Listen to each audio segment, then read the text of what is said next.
Assalamualaikum warahmatullahi wabarakatuh. Saya Wan daripada drkereta.com. So lama kita tak update kita punya video ni. Alright, sebab saya baru je dikurniakan anak yang keempat, so agak sibuk sikit. Tapi sambil-sambil tu dapat jugalah selit job-job inspection yang sekitar dekat-dekat dengan saya ni.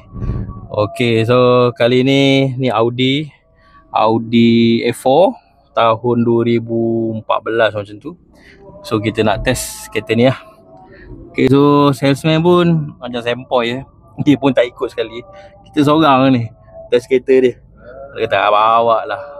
Okay, so kita dapat kedai macam ni, kira ngam lah. Maknanya bukan kita nak cakap kereta dia okey, tidak.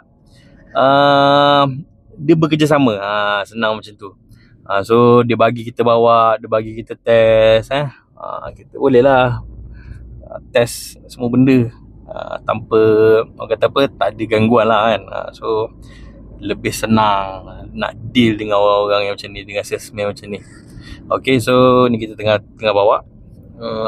Kita rasa dia punya apa, suspension apa semua lembut ke, ada bunyi ke apa, nanti kita akan masukkan lah dalam report kita. So siapa yang berminat untuk dapat kita punya servis, maknanya sebelum korang beli kereta, check dulu sama ada kereta tu berbaloi tak korang nak beli.